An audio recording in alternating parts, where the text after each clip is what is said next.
ওং নমঃ শিবায়। ওং নমঃ শিবায়। ওং নমঃ শিবায়।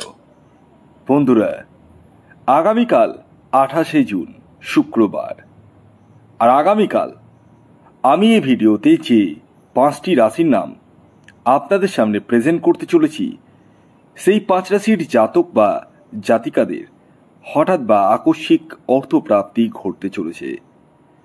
কোন সেই সৌভাগ্যশালী 5টি রাশি, সেদিকে চোখ রাখার আগে একটি বিষয় প্রথমেই ক্লিয়ার করে দিই। অনেকেই মনে করেন যে টিকিট কাটলেই প্রাপ্তি ঘটে যায়। হ্যাঁ, ঘটে তো বটেই, কিন্তু প্রতি সময় যে ঘটবে তা কিন্তু নয়। তবে হ্যাঁ, আমার বলা রাশি এবং টার্গেট নাম্বারে অনেকেরই কিন্তু প্রাপ্তি ঘটছে, আর অনেকেরই ঘটছে না। এবার বিষয় হচ্ছে কাদের ক্ষেত্রে প্রাপ্তি ঘটছে, কাদের ক্ষেত্রে ঘটছে না, সেটা আগে জানুন। দেখুন, আমি এই ভিডিওতে যে 5টি রাশির নাম বলবো, সেই 5 রাশি কিন্তু ইন জেনারেল রাশি, এবং তাদের যে টার্গেট নাম্বার বলবো সেটিও কিন্তু ইন জেনারেল। তাই সর্বোপরি আপনারা নিজের ব্যক্তিগত বার্থ চার্ট বা হস্তরেখাকে বিচার বিশ্লেষণ করিয়ে নিন। হ্যাঁ, এবং জেনে নিন যে আপনার জন্মছকে প্রাপ্তিযোগ কোন সময় রয়েছে, কখন রয়েছে, এবং আপনার এক্স্যাক্ট টার্গেট নাম্বার কি রয়েছে। এই বিষয়গুলো জানতে পারবেন কখন জানেন? যখন আপনি ব্যক্তিগত জন্মছক বিচার করবেন।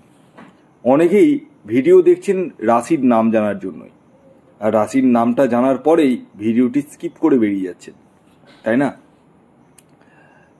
এই যে কাজটা আপনারা করছেন, তারা কিন্তু সবচেয়ে ভুল কাজ করছেন। কারণ আমি এখন যে কথাগুলো বলছি, সেই কথাগুলো তো আপনি শুনছেন না। আপনি মনে মনে ভাবছেন যে টিকিট কাটলেই তো প্রাপ্তি ঘটে যাবে, তাহলে শুধু রাশির নামটাই জেনে নিই, আর কি।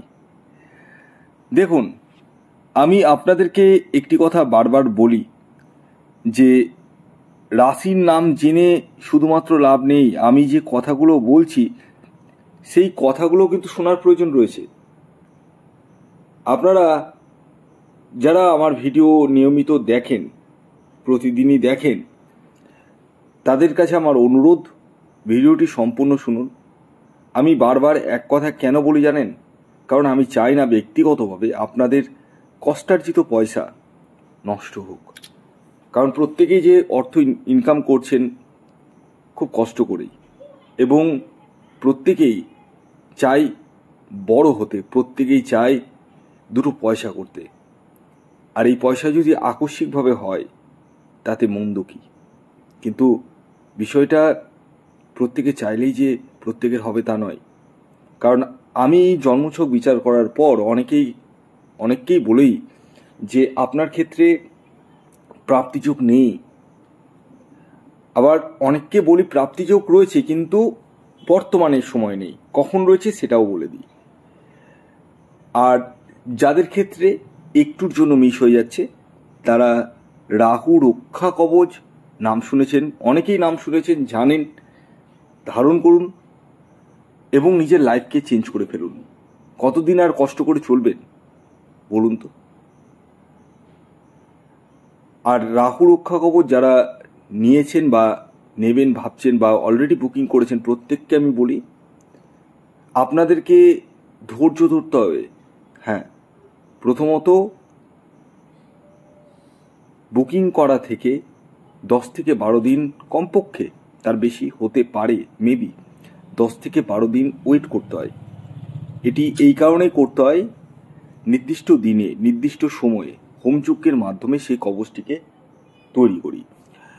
আর নির্দিষ্ট দিন তো প্রতিদিনই হয় না, আশা করি আপনারা প্রত্যেকে বুঝে গেছেন। অনেকে রয়েছে যারা খুব তাড়াহুড়ো, মানে আজ পেলে কাল, কাল পেলে পরশু, এরকম। তো তারা দয়া করে আমার সাথে পরামর্শ করবেন না বা রাহু রক্ষা কবচের জন্য বুকিং করবেন না। কারণ আমি অত তাড়াহুড়ো আমি করতে পারবো না, আর ওইভাবে হয়ও না।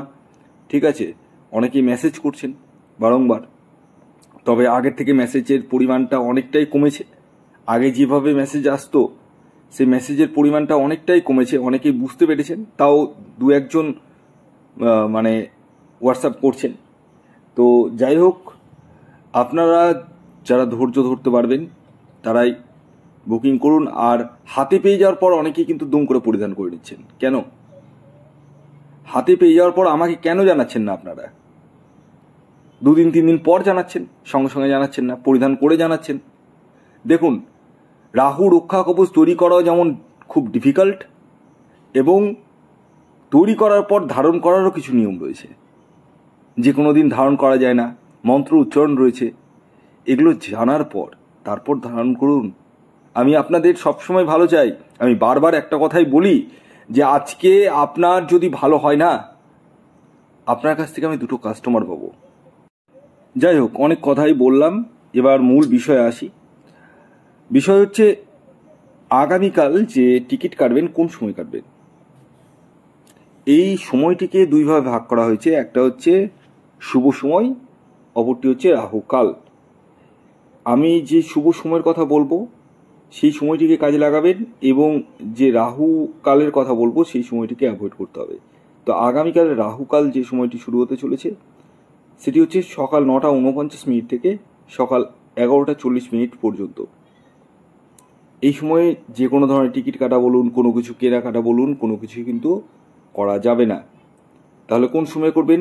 সকাল 6:55 থেকে সকাল 6:55 থেকে সকাল 9:20 পর্যন্ত সময়টিকে ব্যবহার করতে পারেন। এছাড়াও দুপুর 12:09 থেকে 3:17 পর্যন্ত সময়টিকে আপনারা ব্যবহার করতে পারেন।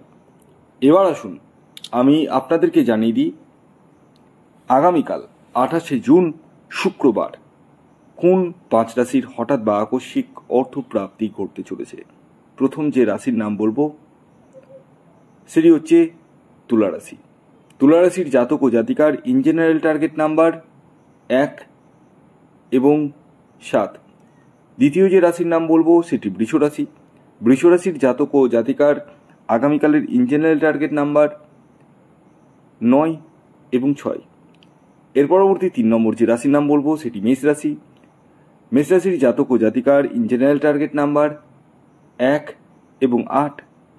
এর পরবর্তী 4 নম্বর যে রাশির নাম বলবো, যে রাশি আগামীকাল শুক্রবার দিন হঠাৎ বা আকস্মিক অর্থপ্রাপ্তি ঘটতে চলেছে, সেটি হচ্ছে কন্যা রাশি। কন্যা রাশির জাতক ও জাতিকার ইন জেনারেল টার্গেট নাম্বার 5 এবং 9। এর পরবর্তী শেষ 5 নম্বর যে রাশির নাম বলবো, যে রাশি আগামীকাল শুক্রবার দিন হঠাৎ বা আকস্মিক অর্থপ্রাপ্তি ঘটতে চলেছে, সেটি হচ্ছে ধনুরাশি। ধনুরাশির জাতক ও জাতিকার আগামীকালের ইন জেনারেল টার্গেট নাম্বার 3 এবং 8। ভিডিওটি এখনকার মতো এই পর্যন্তই। যদি ভিডিওটি ভালো লাগে অবশ্যই লাইক করে দিন, শেয়ার করে দিন। সাবস্ক্রাইব না করে থাকলে সাবস্ক্রাইব করে ফেলুন। ধন্যবাদ।